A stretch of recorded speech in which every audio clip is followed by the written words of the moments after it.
Doctors, medical examiners, morticians of Reddit, what is the weirdest anomaly you've ever found in a body? A mummified fetus. I was working in Africa and the usually very stoic Congolese surgeons called me into theater, gagging. The patient was an elderly woman with a protruding abdominal mass. When they opened it, they found that it was a long dead mummified fetus which, as a result of an ectopic pregnancy, had somehow managed to both wall off after it died and somehow avoid killing the mother. Her body had encapsulated the alien tissue and over the years, it had slowly eroded her anterior abdominal wall to the point where it finally caused her to have enough symptoms to get something done about it. It was horrific and the smell was worse. Happily, though, the patient survived the procedure and just left the surgical team with a memory. In med school, my anatomy group had trouble transecting the penis on genital dissection day. Turns out the cadaver had a penile implant. 2 thick braided wires coated in plastic. We couldn't figure it out, but the instructor came by and recognized it immediately, liberating the shaft with a vigorous upward thrust and leaving the implant protruding from the pelvis. He also had some hernia mesh, but that was less interesting. Liberating the shaft with a vigorous upward thrust. That sounds like fancy speak for ripped his dick off. I'm a funeral director. I haven't seen anything too anatomically weird. But I did have an innocent seeming old man with a tattoo on his shaft. Also, we had an obese woman, and when we were embalming bathing her, a sugar packet fell out of a fat roll. Just one of those little pink ones. It seemed like it had been in there for a while. I used to work in the ER. And one time we had a young woman come in, maybe 22, who was morbidly obese. She kept gesturing vaguely at her lower abdomen saying, "I can't see what it is, but something hurts." In the course of the exam, we had to lift her pannus, the flap of fat skin that hangs down, fupa, if you will. As it was lifted, we found an abscess, with a weird, orange substance all around it. Long story short, she had dropped a Cheeto while eating, and it had gotten stuck in her rolls. It stayed so long that it eroded a hole in her skin. My sister still hasn't forgiven me for telling that story at dinner one night. I'm a carer for the elderly at a hospital. A nurse asked me to help her insert a catheter into a lady with dementia. But when we propped her legs open, there was a horrific smell and we could see something dark in the vaginal cavity. It was a teddy bear. We think it was there a while. I work as a statistician in a major hospital. So I see and catalog a lot of weird things. Worst thing I'd seen was someone come in complaining of leg pain and showing signs of septic shock. After examination, doctor orders scans and there's 2 metal rods, one in each leg, that weren't on their file. Turns out the patient has been to Southeast Asia to get a height-altering surgery, and the doctor had used items you'd pick up from the local hardware store to fix the bones after breaking. After extensive surgery, patient lost the lower part of one leg and was lucky to keep the second. Not me, but my boyfriend's mom is a doctor for people with special needs. One of her patients, an older man with Down syndrome, among other diagnoses, appeared to have extreme abdominal pains that lasted for weeks. They did several tests and tried some medication, but the pain wouldn't stop. He also suffered from constipation and stopped eating altogether at some point. The source of his trouble remained a mystery for almost 2 weeks, and the doctors were starting to get desperate. Then suddenly one afternoon, my boyfriend's mom got a call from her clinic. She's the head of the department, so they let her know when something important happens while she's not on duty, that this man had finally been able to go to the toilet, and among some stool was a blue latex glove. Over the following days he passed about 20 of these in total, and he felt better and luckily started eating again. Most likely he had somehow been able to steal the gloves from the cleaning lady's cart and ate them without anybody knowing seeing, causing the gloves to get stuck in his intestine while absorbing his digested food, filling up like little poop balloons in his stomach. This really is one of the weirdest stories I've ever heard, but my boyfriend's mom said he had been known for eating weird stuff, like this one time he ate a t-shirt.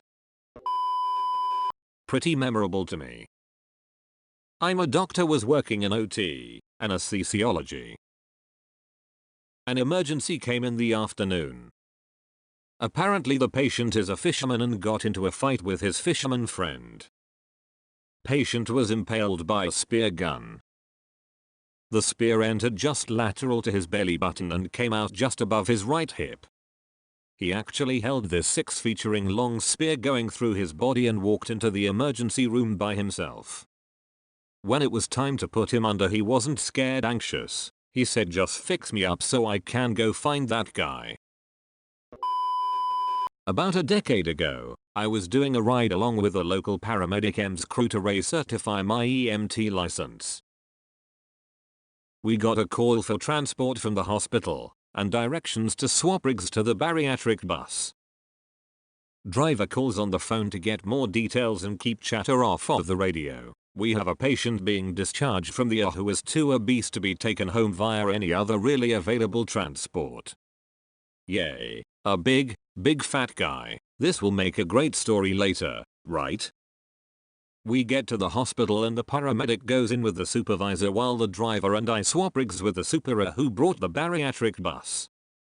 Pretty similar to a typical box ambulance with better suspension and lower deck height, a wider patient area, a stowable ramp, and a worn winch, like on your buddy's Jeep, up front to pull the patient in on the gurney. We wander into the ER, curious about the hold up, and wait near the nurse's station nearest his curtain. He's big, maybe 450-500 pounds, but surprisingly ambulatory, or at least standing. We're getting disappointed, thinking we were getting a 600+ pounds dude and a great story to tell. As the nurses finish up with him, everyone starts to prepare to get the big fella on the super gurney for the ride home. And then he turned around, with the poor, undersized hospital gown hopelessly wide open in the back. What the fuck was that between his legs? It looked like 2 watermelon-sized fleshy cysts hanging down between his legs. I looked at the driver and said, "He's going home with tumors on his crotch?" The driver looks at me and chuckles, and simply said, "Not tumors." It took me a moment to realize. Those were his testicles. Elephantiasis of the testes. I still can't unsee it. And I've seen all manner of gruesome road accidents over the years. This was the one that haunts me. ER physician, and I think I've seen almost everything. Really. It's like anything anyone can think that is messed up, they have come to see me in the ER. Welded cock ring on for a week causing guy to lose his junk. Fingernail polish remover bottle in an 85-year-old man's ass that ended up causing him to get a colostomy. Multiple small vibrators on and active in a lady that said she couldn't reach it. Even a terrible case where I found a big ass square 6-volt battery in a woman's vagina. She came in because she thought her pimp had put an oil can in her because black liquid was coming out. But turns out the moisture caused the battery to make connection and charred the inside of her to crisp.